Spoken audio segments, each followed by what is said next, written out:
winner. Game plan sick, talking under the weather. You know what we doing? I need that all expense paid inclusive. I'm the plug, so I'm plugged into it. About money like with Jewish white Christmas. I'm Scrooge, bitch. My mood is on cruise ship. If you ain't tuned in, you ain't vibing with my moon man. I move shit like Kerry. I'm the cold truth, Fletcher Reed, Jim Carrey. Everything mooey, that mean the price varies. Need that designer cream shit and all Ben and Jerry's. Cream get the money like 36 chambers. Baskin Robbins shit, 31 flavors. Keep it moving. I can make things move. I can make things move. I can make things move. I can make things move. Everything on me. Yeah, tell him Bogart scot-free. Lottie Dottie, he like to potty. Fuck with blow shoot, Tronin Pie Molly. Card I carry weight, move packs like a dolly. And I stay fuming, clock me doing Godspeed. Business booming, back-to-back trips, moving multiple units. Got mules, got universal soldiers, getting money for sure. Yeah, we ain't shrugging shoulders. You think I'm lucky getting over, made it far, cause I'm a shark, fuck a 4-leaf clover. On my 89, minus the flat top. Getting packs off, smoking on the cash crop. Money talk, if you're broke, then you can't talk. Play a never-ending ball game, Sandlot. I can make things move. I can make things move. I can make things move. Getting money when I land there. Smoking all loud so I can't hear. And if your boys bring the noise, all y'all pussies getting scraped pap smear. Codeine got me leaning, tap pizza. Put your boy on point, pyramid of Giza. I'ma rock like this till I'm an old geezer. No pizza parlor, but we deliver pizzas. Ask Uncle Sam, I'm taxing. Look, ma, no hands, telepathic. I can make things move, I'm carefully calculated when I make these moves. I run shit, don't let me get loose. I'm all about my decks, trying not to get goosed. Keep it moving.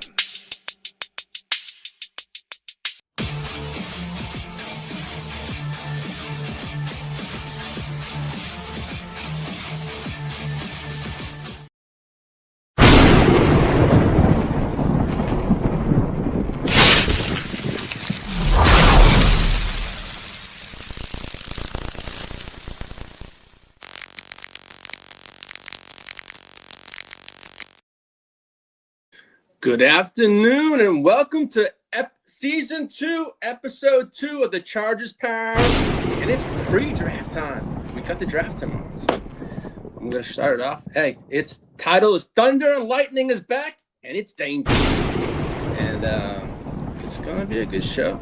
Thank you, everyone, for joining me. And JD, you want to hit the drop?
Before we get into today's show, make sure you head on over to neonpeacockmerch.com. Check out the custom gear available, from your custom t-shirts, your hoodies, your hats, your coffee mugs and drinkware, pillows, framed artwork, etc. Trust me. Seriously, if you can't wear it, you can't drink out of it, or you can't hang it on your wall, you're not going to find it any other way. Peacock's the best artist. He's designed it, and he does amazing work. Here's just a few samples. Get your Lightning Lad shirt or get your LA Charger Jam shirt. Also, There is less than 24 hours left on the sale, which is $14 tees and 35% off site-wide. It ends tomorrow around noontime Central Time. So you got less than 24 hours to take full advantage of it. So head on over to neonpeacockmerch.com and you're going to find something you're going to love. And if not, you can always contact Peacock and he can design you some great custom stuff. Put it on the site. Just put your email in, get all hooked up, get the alerts. Trust me, there's a bunch of us on the channel. I got a wardrobe of this stuff, but it's good quality stuff, good stuff, a great person, and a great artist. So, hey, for the channel and all that stuff, but Peacock's got some great stuff, and he does amazing work. But after that, let me get to episode 2.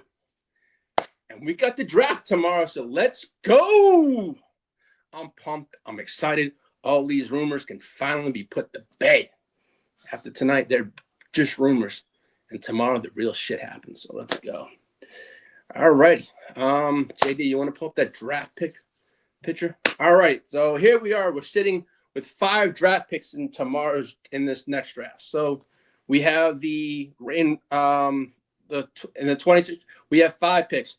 Right now, the Chargers are walking into this draft with a total of 5 picks, and every single one has to matter. We need to hit on these picks, just as Joe Ortiz has the last 2 years, as he's been our GM. Hopefully, pull up some more starters that turn into starters for our roster. So, as we sit tomorrow going into round 1, we have the 22nd pick. So, and then we have round 2, we have the 55th pick. Round 3, 86. Round 4, 123. We don't have a 5th round pick because we traded that for Dafe Owe last year. So we're out a 5th round pick, and then we got round 6. We got to wait till 204. So, we got to make these 5 picks tomorrow and in this draft count. I mean, hopefully come out of this with at least 2 to 3 starters and depth pieces on this. And I'm hoping so. I'm hoping this is an all defensive draft. I've seen a lot of rumors that we could go a wide receiver inside this draft, but I really, as I've stressed on it the last episode, I want to stress on the defensive line and the offensive line, and it's about protecting Justin Herbert. Nothing else, nothing more. I mean, what happens, but we shall see. But, I mean, with no 5th round pick this year due to last year's trade, as I said, you're so in a little lighter than usual. Like, not 7 picks, you got 5, which means there's 0 room for mistakes and misses. We got to really hit on these picks.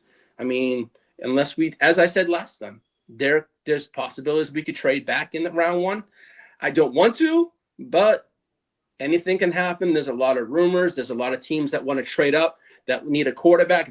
Where we are sitting at 22 is a good position if someone like Arizona wants to come up and get Ty Simpson. So that, we shall see what does happen. But this is one of those drafts. Hey, what's up, Derek? Salute, brother. Hey, man, all this George Pickens stuff is crazy. Yeah, what's up, King D? Sorry for not shouting at the chat. That's my bad. Hey, what's up, y'all? Hey, King, Derek, thank you for joining. But no, this isn't one of those drafts where you're just like throwing darts. Every pick for the Chargers has to hit. I mean, I'm hoping they hit because Ortiz has done that the past 2 years. He's hit on the draft the last 2 years. So I'm really, compared to Coupon Tom Telesco, I'm a lot satisfied than what we had in the old regime and what we have with the new. So I'm fine with that. But when you really look at it, pick number 22 is the tone setter of this draft. We have to come away, I feel, with a starter, if it's a guard or if it's an offensive tackle.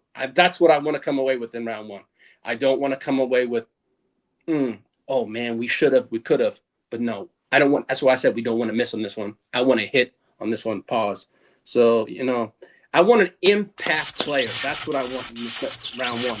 Chance to grab an impact player, someone who can come in right away and elevate this roster, especially on the offensive side of the ball. I mentioned it all last season and all on episode season 1. It's about protecting Justin Herbert, and this is how we have to do it.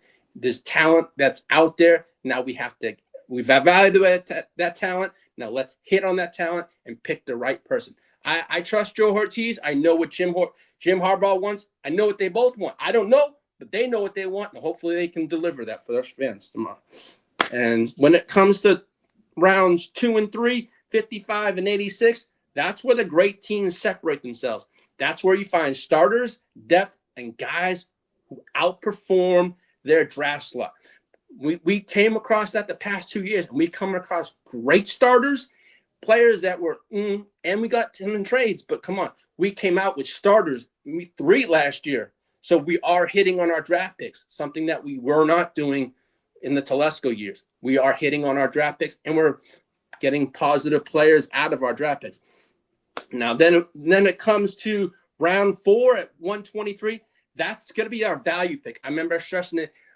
Joe Ortiz is great at the value. So this is the rounds where Joe and Jim really shine. And we have shown that. We got Tarheeb Steele last year. We got other players that are now starters that are going to be valuable players on our roster. So I'm not worried about it.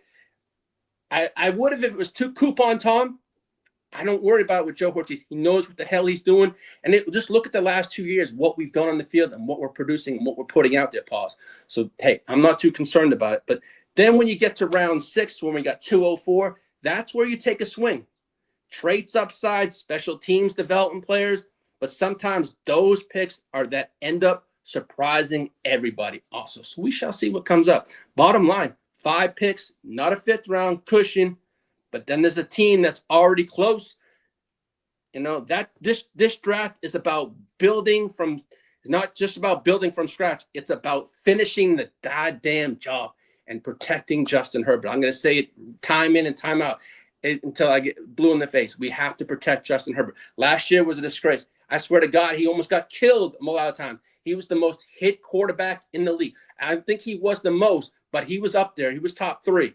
Behind Drake May and all that. Yeah, he's up there. So we have to protect Justin Herbert, to me, you know. Now, a lot of the Chargers, specific first round big board for me at 22.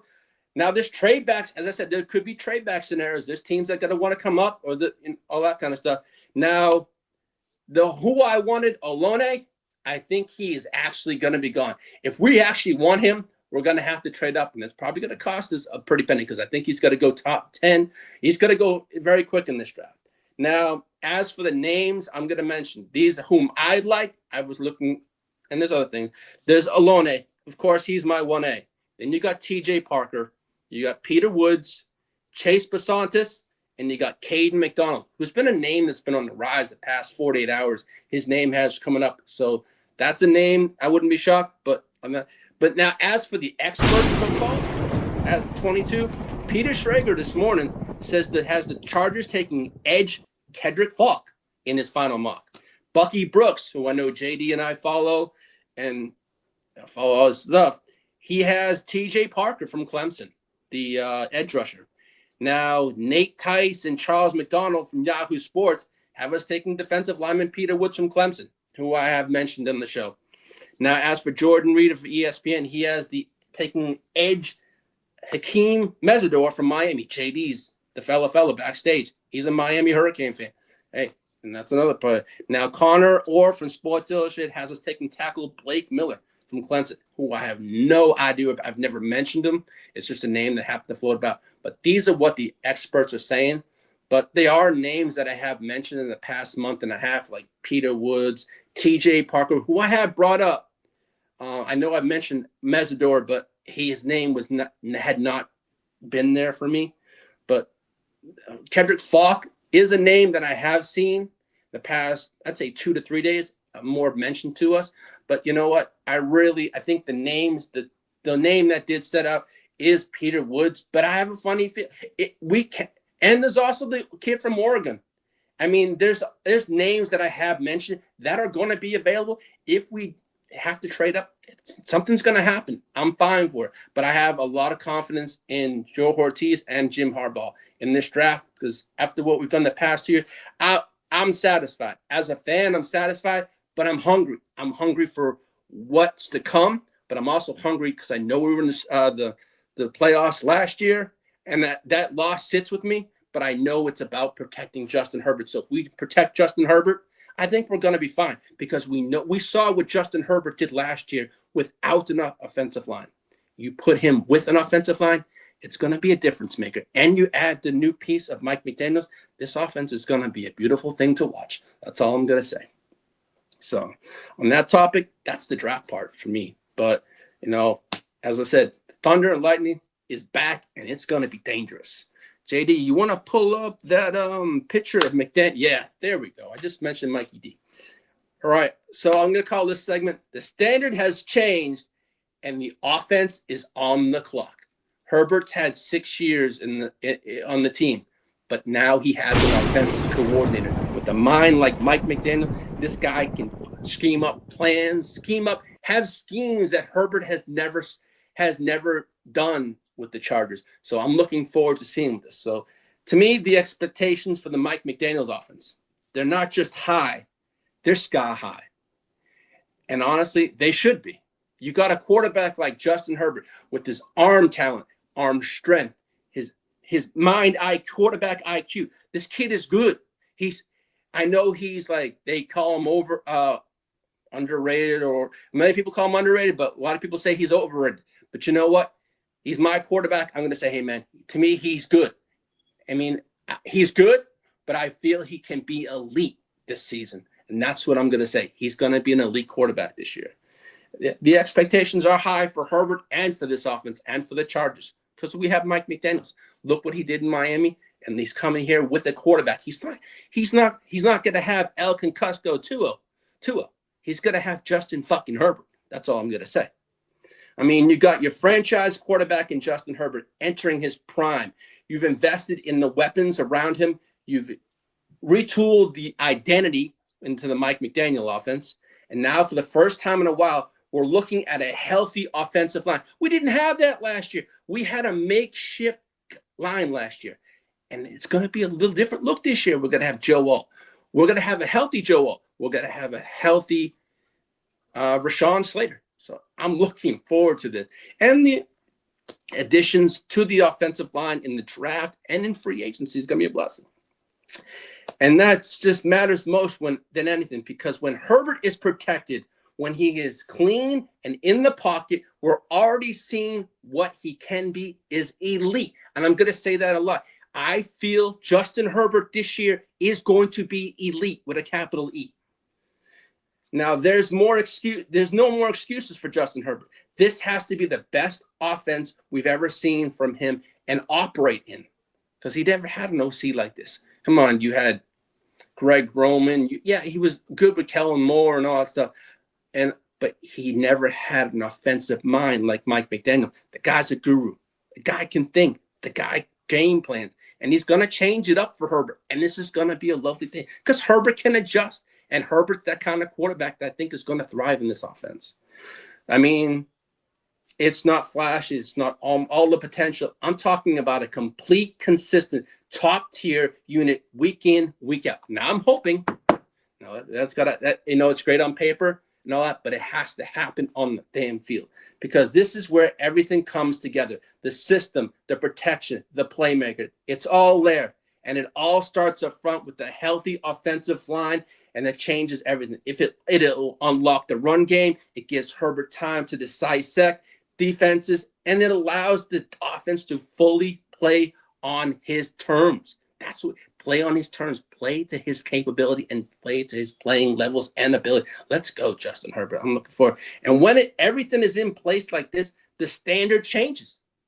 I mean, now it's about execution. Executing on the field and executing the plays. It's about dominance. And I want to see that on the field this year, and I'm hoping so. I mean, they say pressure creates diamonds. Well, this is it. The pressure is on. The spotlight is bright, and it's time to shine for this offense. And Herbert can shine like diamonds. And I swear to God, he's going to prove a lot of people wrong. All when they say, he's not clutch. He is fucking clutch. He's going to show it this year, and I'm going to say it. You can clip that. He's going to show it. He is that man. And he's the man for this team. None on that. I'll end that segment on that. All right, JD, you want to pull up that wonderful triple threat picture? All righty. Well, we haven't seen a running back room like this in a while for the Chargers. Like the last time you probably saw something like this was probably with LT. When you had LT and then you had what's his name? I just did a brain fart. Sorry, excuse me. But no, it's been a while. I mean, we got Amari and Hampton. We got and we got Kimani Vidal. So it's gonna be a three-headed monster. I'm looking forward. I mean, as I said, we always have injuries. It's the Chargers curse. I tell Kidder all the time. I'm like, man, that's the biggest thing for the Chargers. Is the Chargers curse is our injuries. Excuse me. So, I mean, you heard it straight from Jim Harbaugh. He's calling it thunder and lightning. And if you're a Chargers fan, they should get you. This should get you fired up, because this is just a catchy phrase. This is an identity. We're talking about a backfield that can hit you from every damn angle. You've got Amari and Hampton bringing the thunder. Downhill, physical, punishing football. The type of runner that wears defenses out by the third quarter. Linebackers don't want to keep stepping up into all that game. And then when you get into the mix, you got Kimani Vidal. That's your spark. Quick, shifty, explosive. He's that guy who can turn a small crease into a 20-yard game and then flip the field position in a heartbeat. So, hey, I'll take that. But, and then you don't sleep on the new addition. We got Keenan Mitchell either. Come on now. Now that kid, now we know what he's done in Baltimore. When this kid gets the ball, look out. He can create space, and he hits the right hole pause. He's gone. So I'm looking at this. This is a wonderful addition, not just for the Chargers, but also for fantasy. It's an intriguing, for me, it's going to be an intriguing fantasy player also in this Chargers offense. I mean, I'm going to say, don't sleep on Keaton Mitchell either. That's a pure lightning home run speed. One cut, as I said, one cut and he's gone. Defensive coordinators have to account for him every single snap, because if they don't, it's 6.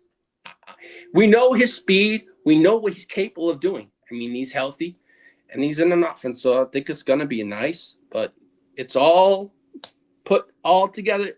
When it's all put together, that's going to be a triple-headed monster. That's going to be a problem for teams in the league. So, hey, I'd rather be a problem, and that problem they have to solve. It's not the other way around for us, because now defenses can key in on just one player or one style. You hit them when the power, then the speed. What's up? Oh, yeah, it's Sproulsy. Yeah, because he was with the Saints, and yeah, it was Sproles. My bad. McDaniel is one and done. Yeah, I know McDaniel King. I know, I've already said it. I know that's why all these things in the offseason and free agency was 1 or 2. There are 2-year deals. So basically, it's the 1 year. It as I said, we shop. It's like what Bill Belichick. He was shopping for groceries. We were shopping at a thrift store, not Neiman Marcus, because this was only for 1 year. And that's why I said the thrift store to Neiman Marcus, because it was a 1-year rental with the Mike McDaniel. It's a showcase for him to get a head coach job. I think he's gonna do that, and it's fine. But you know what? Let's just take advantage of this. That's all I'll say. Because, and there's no bigger picture. Then it takes pressure off Justin Herbert. You establish there's a run game like this. You control the clock. You open up the play action. Now Herbert gets to cook in much more dangerous offense. This is what Harbaugh wants: physical, relentless, unpredictable football. Yeah. Hey, King, you know what? I just want to get back to the playoffs. I know everyone wants a Super Bowl, but hey, it's in our house, right? It's not just our house. It's the Rams' house, and we're just tenants, right? I have to be right, because we just pay rent. You know, our owner does. You know, and as I said, Harbaugh gave it thunder and lightning. It isn't just a nickname. It might be the identity that brings this offense back to life. I'm looking forward to seeing what this three-headed monster running back room can do. I mean, I love Hampton, but you know what? You can't do it all. I mean, injuries happen, but it's nice to have a backup like Keaton Mitchell, and then have Vidal as it's not just one, it's not two. We have 3 backs that are capable of running the show. So that to me is something we have not had since, as JD said, since LT and Sproles. Now those days were fun. I remember watching that stuff. I ain't gonna lie, man. Darren Sproles is a workhorse, man. For small dude, he can run. And you know what? This offense is going to be fun watching this year. I'm looking forward to it. I ain't going to lie. But no. All right. Now, enough for that. The three-headed monster segment. JD, you want to pull up that Herbert draft pick for me? All righty. So I'm going to call this one History in the Making. Herbert's unmatched start. All right. Let's take a second to really understand what we're witnessing here with Justin Herbert. I mean, this isn't just a good quarterback play. This is historically elite production. Look at the companies, and he's got Josh Allen, Patrick Mahomes. I ain't going to say it. Russell Wilson, yes, put up the stats. But freaking Peyton fucking Manning. Come on. That's company. No quarterback in NFL history has more total yards to their first 6 seasons than Justin Herbert. Yes, he's 0-3 in the playoffs. That's going to change this year. And I'm going to say that right now. It's going to change. That 0-3 is going to be 1-4. But we'll add on to that 1 each week, you know. But no, read that again. We're talking about a league that has been likes of Dan Marino, Peyton Manning, Drew Brees, Patrick Mahomes, all-time greats, MVPs, Super Bowl MVP, and Super Bowl champions. And not one of them started their career stacking yards at the rate Justin Herbert has. Hey, but you know what? Yes, you can have the stats, but you want to have those key wins, like playoff wins. Justin Herbert has the big goose egg, unfortunately, right now. That actually sucks. That's the only thing that's hurting him right now is his playoff record, and that's going to change. And this isn't empty production. This is high volume passing, consistent efficiency, durability, and availability. Now, we know Justin Herbert in his career, in his first few seasons, was hurt almost every year. So on the availability, he played through injuries quite a bit, but he was hurt also. And that availability to carry on the offense regardless of the circumstances. From day one, Justin Herbert didn't just ease into the league. He hit the ground throwing lasers. I mean, rookie of the year, record-setting performances, and year after year, top-tier yardage production. He's always up there. Besides, you know, there was a few years when he was hurt. But yeah, but there's where it makes more impressive. He's done it through coaching changes, multiple, not just head coaches, but offensive coordinator coaches. Changes almost year in, year out. Scheme adjustments, injuries across the roster, inconsistent offensive line play at times. Sometimes, like last year, he played with offensive lines that had 17, 18 different roster changes or schemes, or whatever. So, and still, the production never dipped below elite levels. So that tells you everything you need to know about who he is as a person, as a player, a system-proof quarterback, a volume machine with efficiency, and a player whose floor is higher than most QB's ceiling.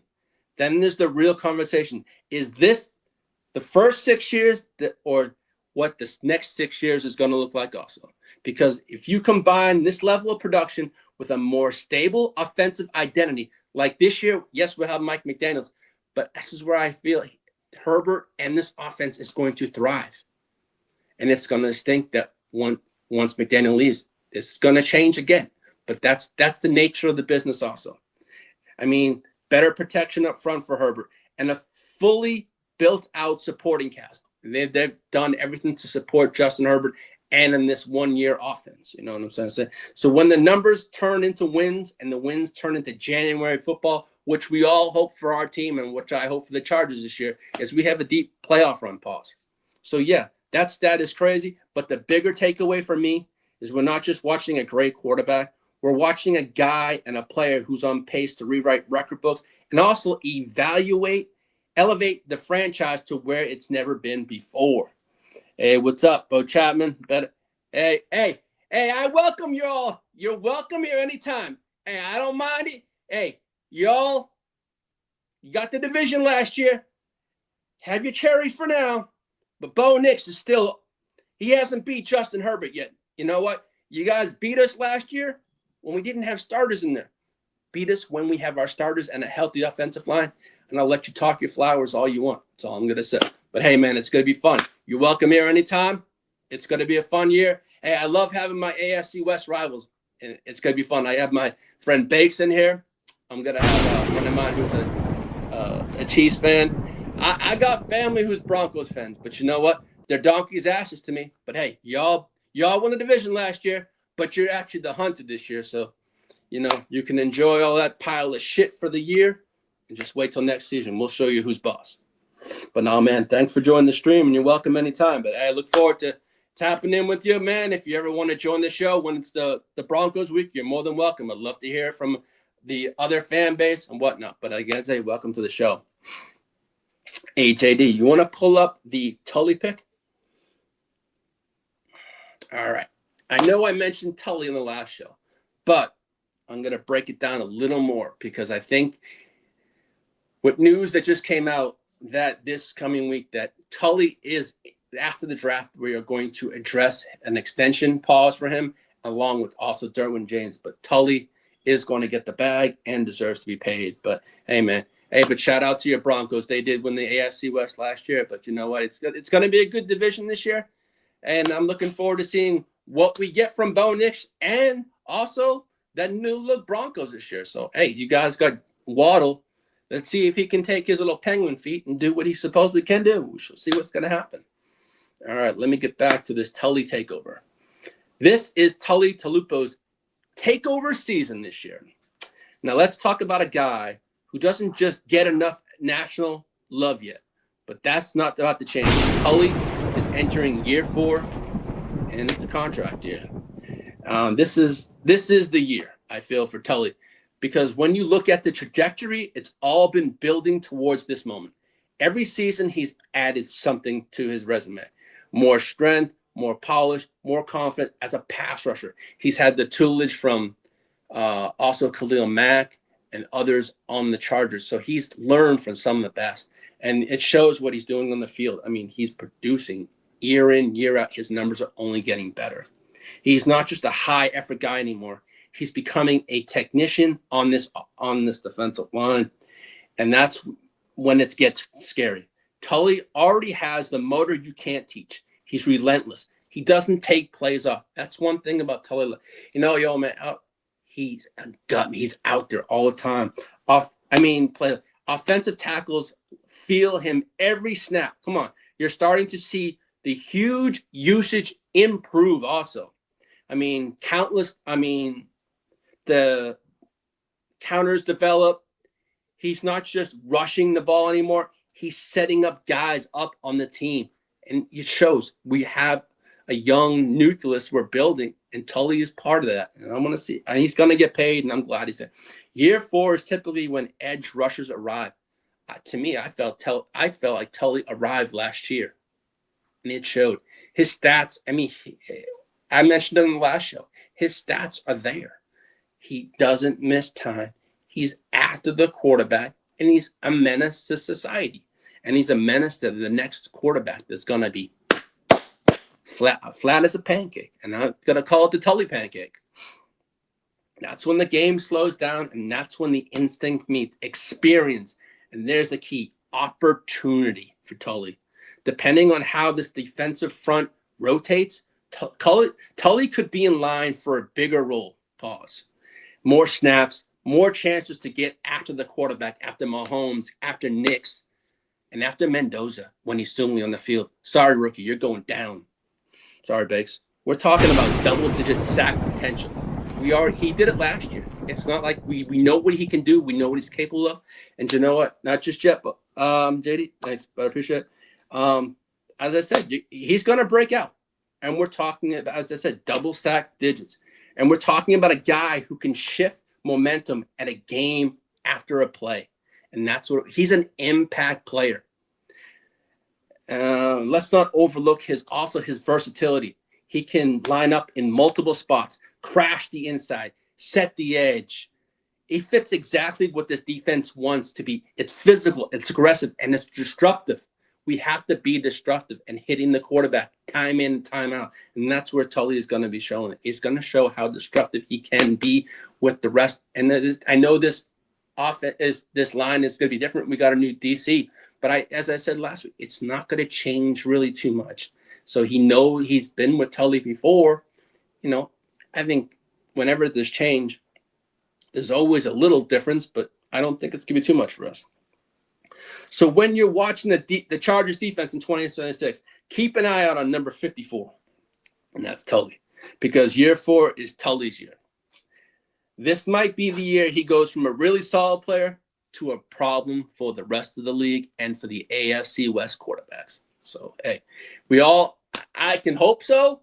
I can say this, I can talk it, but Tuli's got to do this in the field, and I hope he backs my words up, because seriously, he showed it last year. He stepped up year in, year out, and showed he's improved every single year. So, now let me get to Mr. Quentin Johnston.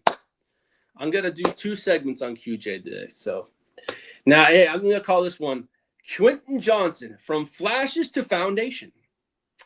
Alrighty, so let's talk about a name that's starting to quietly shift from potential to production. And why I say potential is when you come into the league, he has the potential. He really didn't show it his rookie year, but after that, he did show his potential, what he has, and flashing what he can be. We have seen that the last 2 years. So when you look at the numbers, and the growth is real for Quentin Johnston, I'm gonna say for Q, and it's meaningful. Quentin Johnston in 2025, number 1 in missed tackles forced per reception, number 1 in separation win rate on post routes, top 4 in receiving yards on targets of 20+ air yards or more. Key stat: Quentin Johnston last year had 2 drops. Years prior to that, that was an issue. But Quentin Johnston, from his rookie year, now going into year 4, has shown that the drops have come down. Yes, there's drops here. In the past, we had some key drops and in key games and key moments. Those hurt. Yeah, don't lie. Hopefully, you had to suck that one up. And yeah, those things cost us. I know that. But this tells you 2 things right away. Q's role is expanding. He's learning. He's earning more targets, not just being scheme touches. I felt in the Greg Roman offense, I said it a couple times, he really wasn't used to his capability. Quentin Johnston here at TCU was more of a yak machine. It was always yards after the catch. It was the deep ball. Pause. And that's one thing Quentin Johnston, last year you saw that, but hopefully in this new offense with Mike McDaniels, he's going to be hypothetically the Tyreek Hill of this offense. And that means, to me, Q's got the speed. He can stretch the field. Pause. So we shall see. I mean, Q's hopefully expanding. As I said, the efficiency from Q is improving year in and year out. And that's been the biggest question mark in his game. Early on, the conversation around Quentin Johnston was hands focused, and finishing plays. I ain't gonna lie, his hands in his first 2 years were horrible. He couldn't catch the guy. I almost sometimes say, he needed stick him or something like that just to catch the goddamn ball. But he finally learned, hey, and that's, but as I said, that's why I said development. He didn't really have that, but hopefully he's developed into a player, but hopefully developed into a player that can be used. And he's learned, and Justin Herbert has relied on it. If you look at it more from year 1 and then to last year, year 3, Justin Herbert depended on him a lot more. And in big times, and another one play that stands out to me was against the Dallas Cowboys when he grabbed the one-handed catch. Was I shocked? Yes, because you don't usually see that from Q. Not one-handed. He always, knock was he can't catch the goddamn ball in big moments. Yeah, and he did. But there's time. He has shown flashes. That's what I'm saying. That's why I called it flashes. Because he's shown what he can do. But more, as I said, he's on the clock now in this offense because he has to. It's a make or break year. It's a contract year for Q. I mean, now the drops are down, the confidence is up, and you're starting to see a wide receiver who understands how to stack good reps, not just flash big ones. Pause. I mean, I feel to me, for Q, this is a big year loading in the Mike McDaniel system. And that's what I feel. What's changed for Quentin Johnston? This isn't just about stats. It's about the development Q has shown the past 2 seasons. And I'm going to reiterate. He has shown a lot of improvement the last 2 years. Johnston's beginning to win early in routes instead of relying purely on his athletic. What's up, Bakes? shout out to you, homie. Hey, it's draft day tomorrow, brother. I can't wait. Pretty soon we'll be drafting our fantasy teams and our rookie drafts. But man, shout out to Bo Chapman, the Broncos fan, and hey, I'm just welcoming my Raiders buddy Bakes. Hey man, I got the AFC West two of the 4 represented, so actually 3 with the Chargers. So hey man, it's all good, man. I'm looking forward to this year, Bakes. I know you're looking forward to the draft, and we got a bigger draft come up in August. That's even a lot more fun. But hey, Bakes, I hope you all get what you want and get what you need in this draft, man. I'm looking forward to it. It's going to be fun. Let me get back to this one. As I said, Quentin Johnston, he's win early routes, attacking leverage has got better against corners playing off coverage. Using his frame more efficiently at the catch point, which early in his career was a bad thing for you. Maybe he's learning. But at Quentin Johnston's size, he's always been built to play on the outside. That's why I said in the Roman offense, he just wasn't used correctly. Yeah, he was used, but I don't think used to his abilities or the proper word was not to his abilities, but to his playability, what his strengths. That's the proper word. To Quentin Johnston's strengths, he wasn't used the correct way. So I should say that. And I mean, as I said, a Q size has always been built, and that's dangerous. Why it matters most for this offense this year.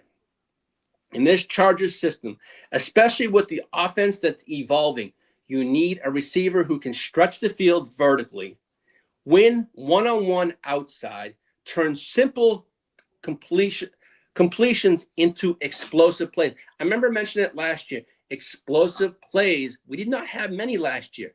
Now we didn't have an offensive coordinator like Mike McDaniels.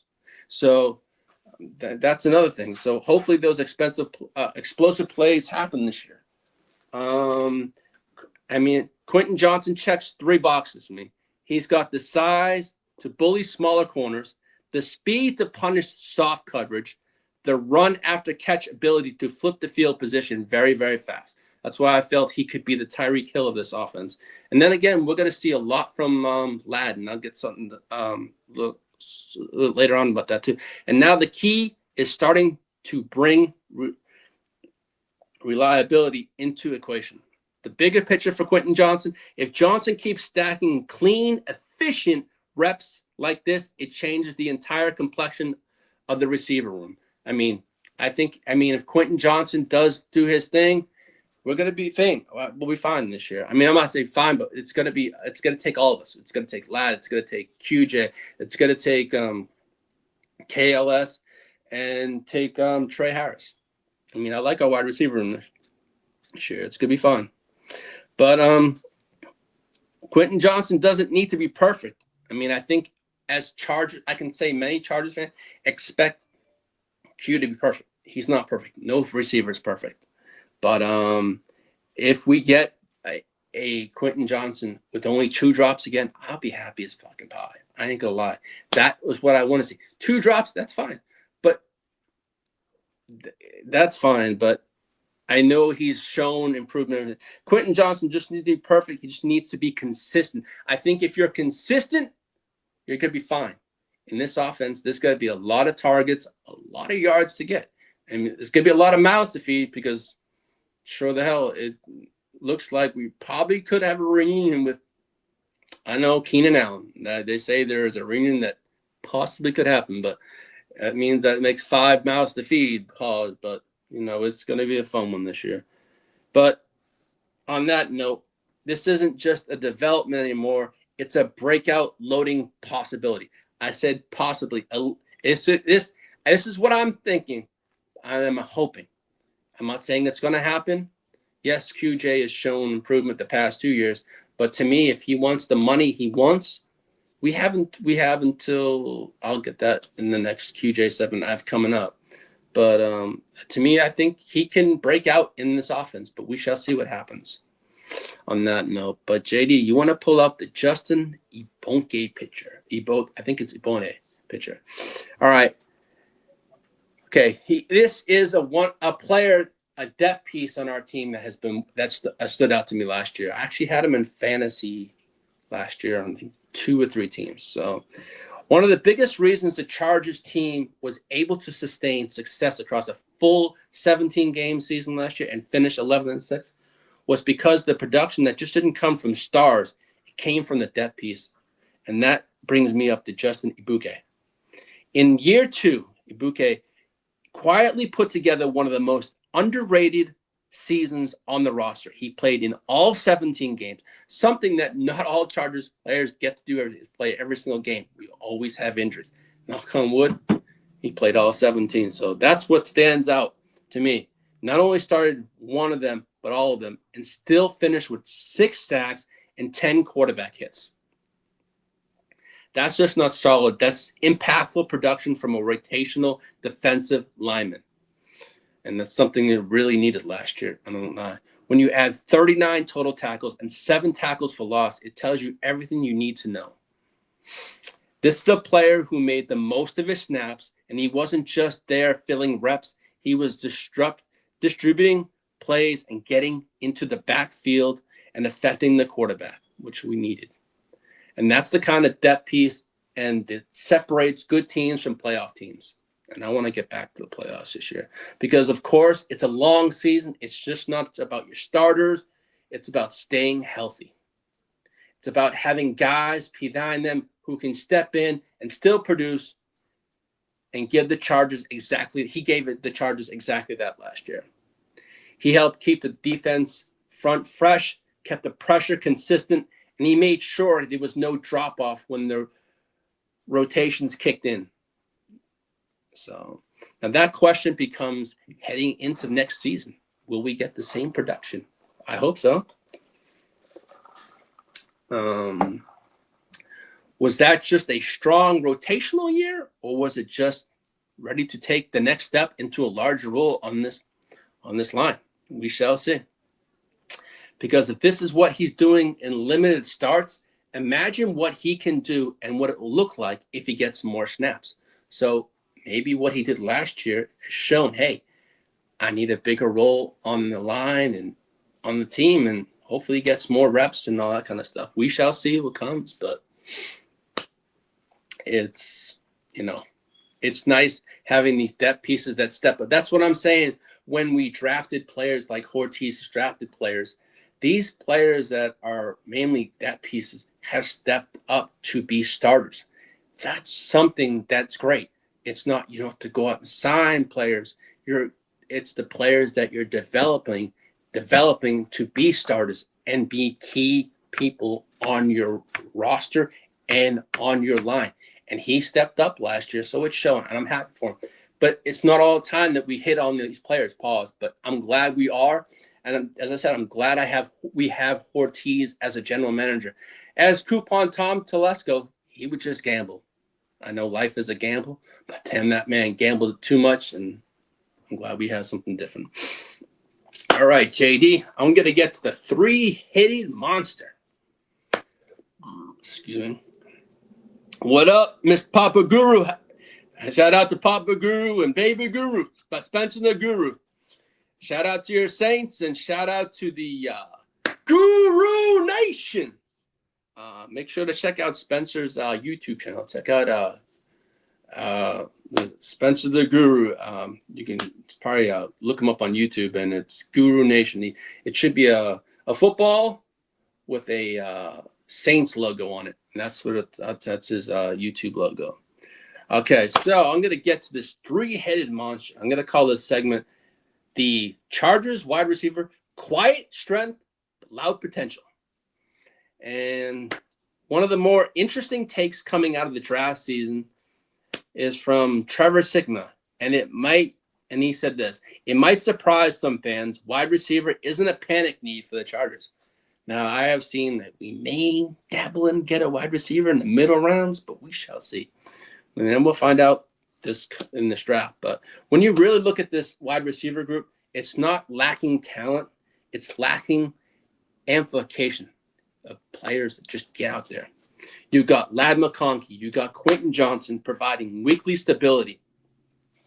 These are guys, not much, Papa Guru. Oh, thank you. I appreciate it. I know it was great talking to you earlier. I said I'll call you after the show and we can work on the teams and stuff like that. But no, I appreciate it, and I also appreciate Papa Guru. He and I co-manage a baseball team. It's been kind of fun. I've learned a lot of knowledge. I've learned a lot of things from Papa Guru. The man's a walking encyclopedia when it comes to baseball and comes to football. And that's kind of cool. When you meet people in your life and you learn a lot of things. I've learned a lot of things from Papa Guru. So shout out to you, Papa Guru. Thank you for the walking knowledge. I really appreciate it. Let me get back to this. Okay, so I'll start over. You got Lab McConkey, you got QJ providing weekly stability. Those guys can be consistently give you the production. Move the chains, keep the offense on schedule, and then you got Trey Harris. I feel he's going to have a big year in this offense. I think he's going to have more reps. He's going to be relied on more, and I think more.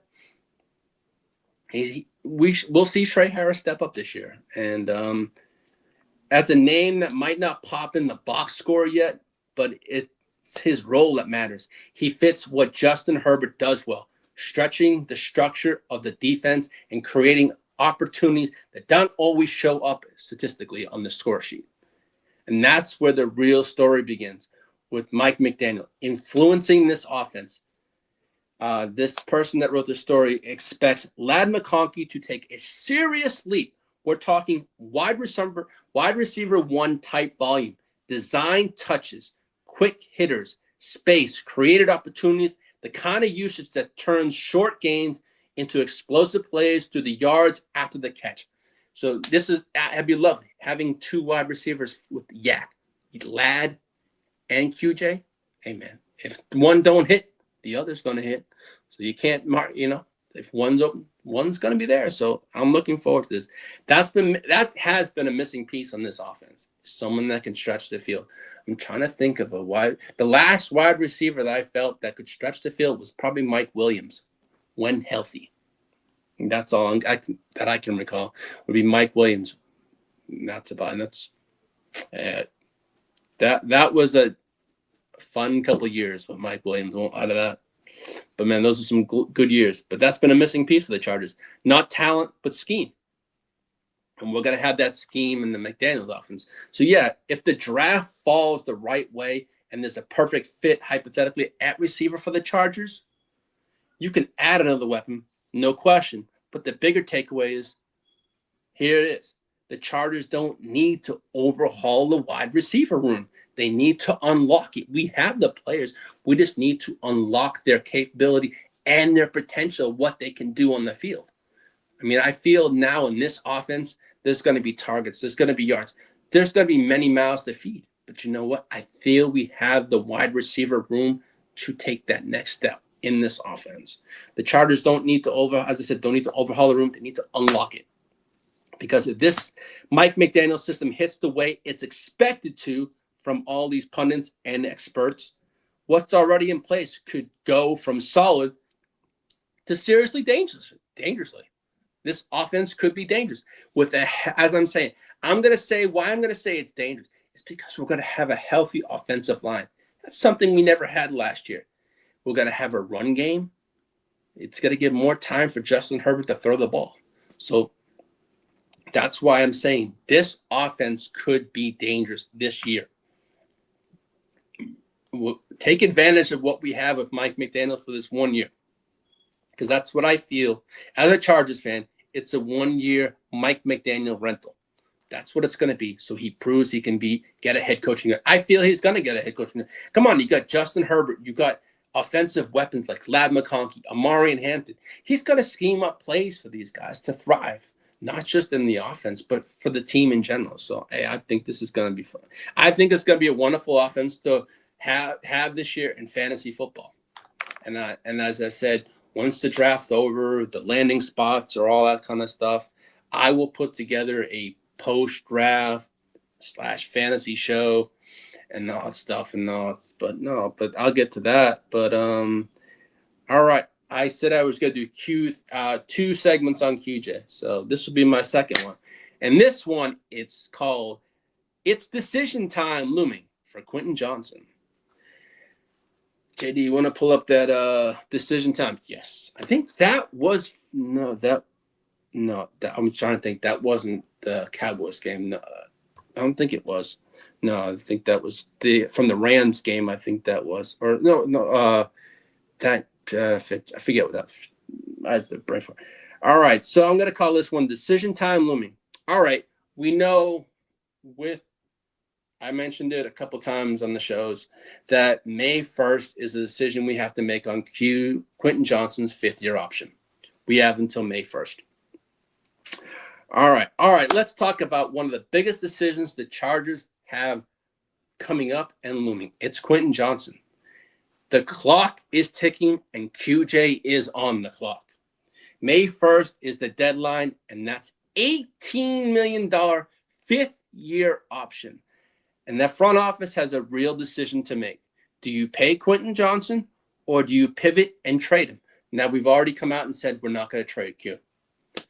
Now, I know tomorrow's the draft. Is there going to be a draft trade? I don't think so. Ortiz shut any kind of trade rumors down for Quentin Johnston. So for me as a Charger fan, and I'm looking at this from what all they're saying, is they're possibly maybe potentially going to pick up this 5th-year option. We shall see what happens. But, I know we're going to, after the draft, we're going to talk about paying Tully his large extension pause. But as I said, do you pay him or do you pivot or trade? And that's not going to happen. But now here's where it gets interesting. On one hand, QJ hasn't fully lived up to his first-round expectation in terms of total production. He hasn't become that true dominant wide receiver one that you expect when you draft someone in the first round. Don't get me wrong. No, he hasn't shown that. But he has shown over the past couple of years consistency and showing what his ability was. And that's why I said in the last segment of the flashes to growing. It's about development. You develop in time. But, not all receivers develop like everyone else. So, on one hand, QJ hasn't, as I said, not a wide receiver one. He changes game. He doesn't. True wide receiver ones changes games every single week. Has QJ done that? No, he hasn't. And I'm, as a Chargers fan, I'll admit he hasn't. He's been there, but he hasn't put in the work week in. Oh man, I'm that wide receiver one this week. I'm in the league. No, that's wide receiver one. That show up and show out. Hugh hasn't done that. So I see where Ortiz and the Chargers are at the dilemma. They have this decision to make. So to me, he's led the Chargers in receiving and touchdowns the last 2 seasons. And I also mentioned the last Chargers offensive weapon to do that, lead the team 2 years in a row in touchdowns, was Antonio Gates. And we know what that led to him. That was the Hall of Fame. Yes, Quentin Johnston's no Antonio Gates. Don't get me wrong. But I'm just saying, all I'm saying, that was a wrong analogy. It's just saying that he is the last person to do that, to lead the team 2 years in a row. And that matters because touchdowns don't just win games. It's the red zone production, that finishing drives. That's something you can't just ignore. Now factor this in. The Chargers only have 5 draft picks this year. So if you decline the option and move on from Q, you're creating another hole pause on the roster with limited ammo to replace him. So that's why I really feel it's kind of hard to go out there and get a receiver. It's like, you got Q, you got Ladd, you got Trey, you got KLS, and potentially also, they say a reunion with Keenan Allen also. So that's at least 5. But I don't think it's all there to go out and get the receiver. Or if we do, is it after the draft? So to me, that's where I'm saying you have 5 picks. Use those 5 picks for needs. Wide receiver is not a need. I feel it's not a need. But, so if you decline the option and move on, you're creating, as I said, you have to replace him. That's risky. But if you pick up the $18 million option, you're committing serious money to a player who still hasn't proven he can be a consistent high-volume weapon. And that's why I feel this year and then this offense, this is a make-or-break year for Q. So here's the real question. Are you paying for what he has been, or are you betting on what he could become in the new system? So there's you're betting on that, on what he doing in this system. So that's the hypothetical. So it's a lot to live up to. So now, is there really a trade market? Ortiz said no one called. There was no calls. But he said Q wasn't on the market. But there was all these stories, I know I said on the show, that, hey, Quentin Johnston's name was out there in a trade. And I know some of the insiders put it out there. But they just put it out there. But was it true? I don't know. I'm not in Joe Ortiz's head. I don't know what's going on. But I didn't know. I'm just reporting what I read online. But not everything you read online is true. And everyone says, oh, maybe you flipped Quentin Johnston for an extra day 2 or day 3 pick. No, that's not going to happen. It's, but moving him also means you're betting on to replace his production. That's not going to happen also. But now here's the real wild card, the offensive system, the new system. If the Chargers lean into a Mike McDaniel style offense in 2026, motion, heavy space, creating yards after the catch focused, that's where Quentin Johnston shines. So that's where they're betting. I think for me, this is where they're betting on Q. Hey, Q, bet on yourself, just like all the other players do in their contract year. They bet on themselves, and they go out there and they ball the hell out there. I hope you do that for my Chargers. Ball the hell out on the contract year. Show you worth this money, and maybe see what happens, When players bet on themselves, they usually ball out, pause, and play the hell out because they know they're playing for another contract. So, hey, and as I said, that could be exactly what unlocks Quentin Johnston. We're talking about a system that gets receivers the ball in space, uses motions to create mismatches, turns speed inside into explosive plays. I mentioned that earlier, and I'm looking forward to that again. But that's where Quentin Johnston thrives. I saw it at TCU. I saw all the tape. I saw that. But you know what? It's great to do I say it on paper, but it's producing on the field also. And that's where, as I feel, Quentin Johnston does thrive. He's not just your classic possession receiver. He's a run after the catch weapon. Get the ball in his hands, pause, and crossover screens and scheme touches. Let him go. Let him play. I feel he's going to shine in this offense. Mike McDaniels, I feel, is going to put him in the right spots, the right schemes, and Quentin Johnston's going to shine. And, it's not your classic. Q is not your classic possession receiver. He's a run after the catch weapon. As I said, get the ball to him. Instead of asking him to win every snap like a traditional wide receiver, you put him in the positions to succeed. You put him in those positions to succeed, you're going to manufacture touches. You're going to let his athleticism take over. And if that happens, you might not just be paying for potential, but you could be playing for a breakout. And so here's the real question. Are you paying for, as I said, what he has been and all that kind of stuff? But bottom line, for me, it's a classic risk versus reward decision.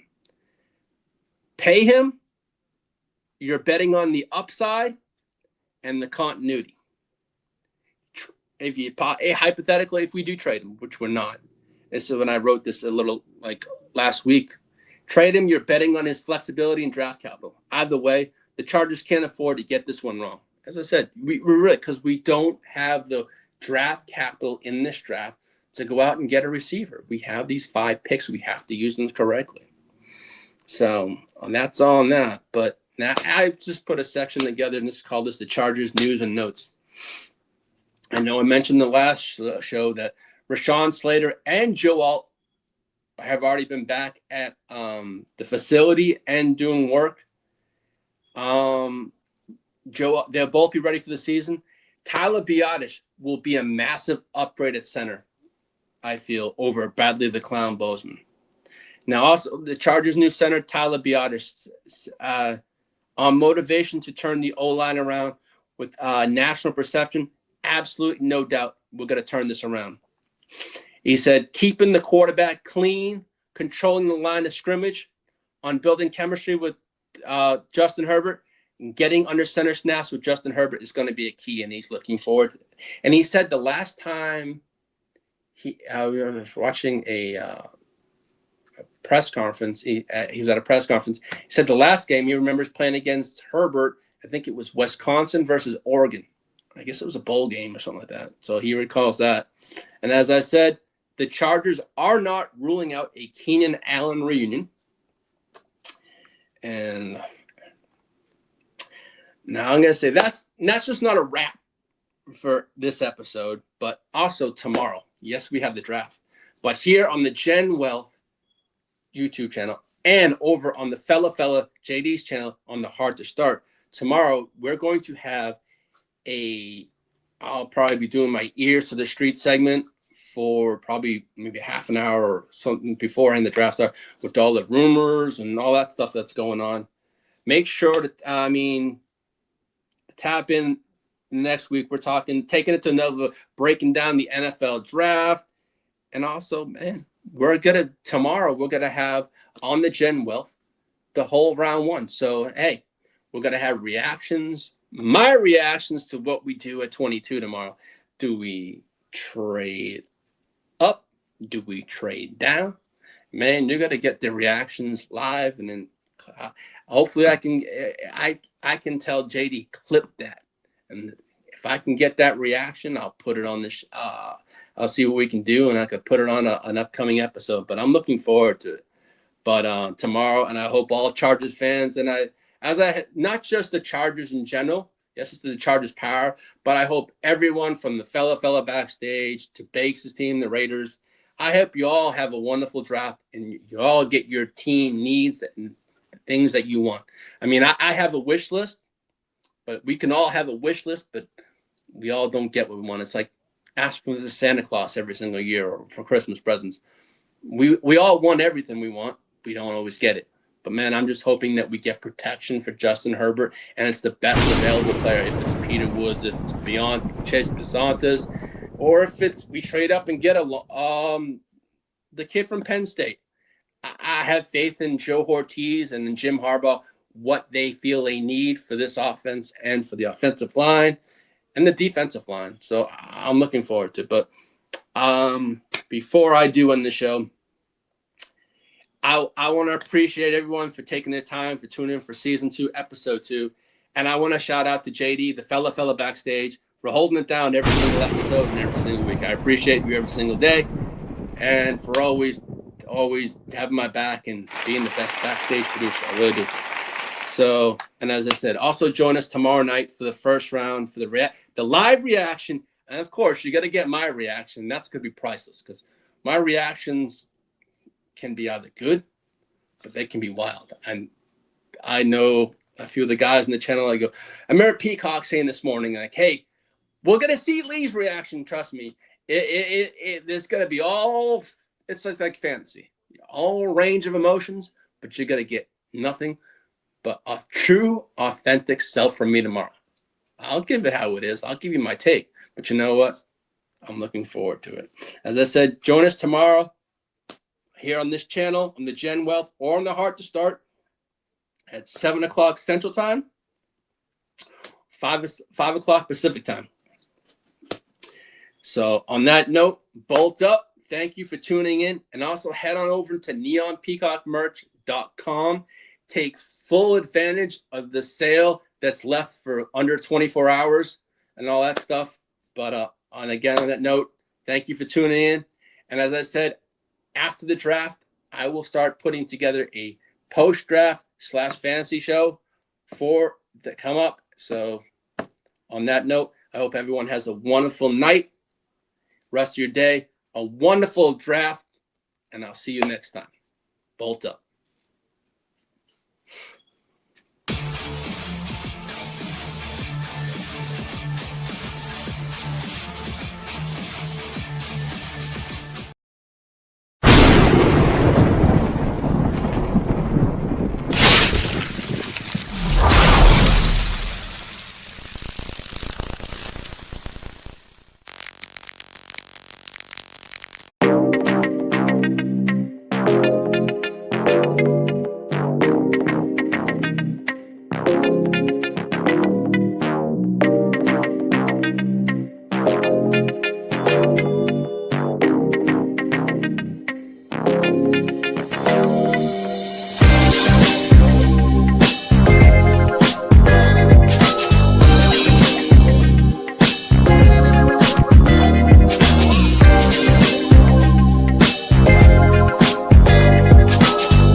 Game plan sick, talking under the weather.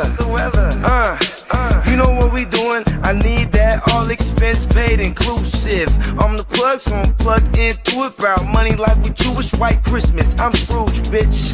My mood is on cruise ship. If you ain't tuned in, you ain't vibing with my moon man. I move shit like Kerry. I'm the cold truth, Fletcher Reed, Jim Carrey.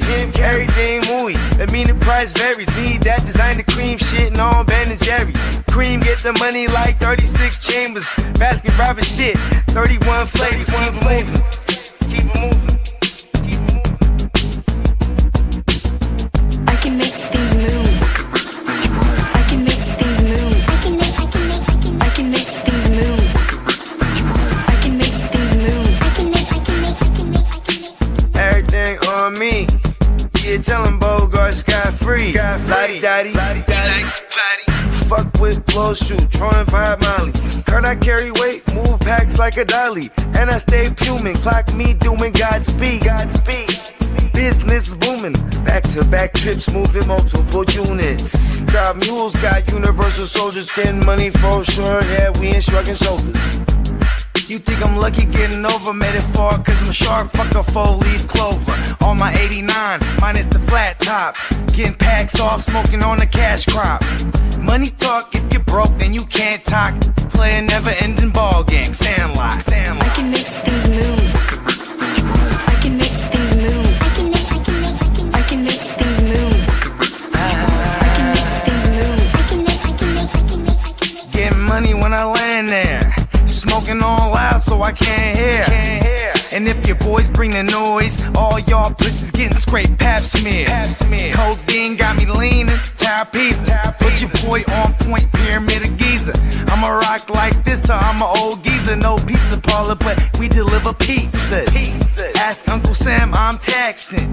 Look, ma, no hands, telepathic. I can make things move, I'm carefully calculated when I make these moves. I run shit, don't let me get loose. I'm all about my decks, trying not to get goosed.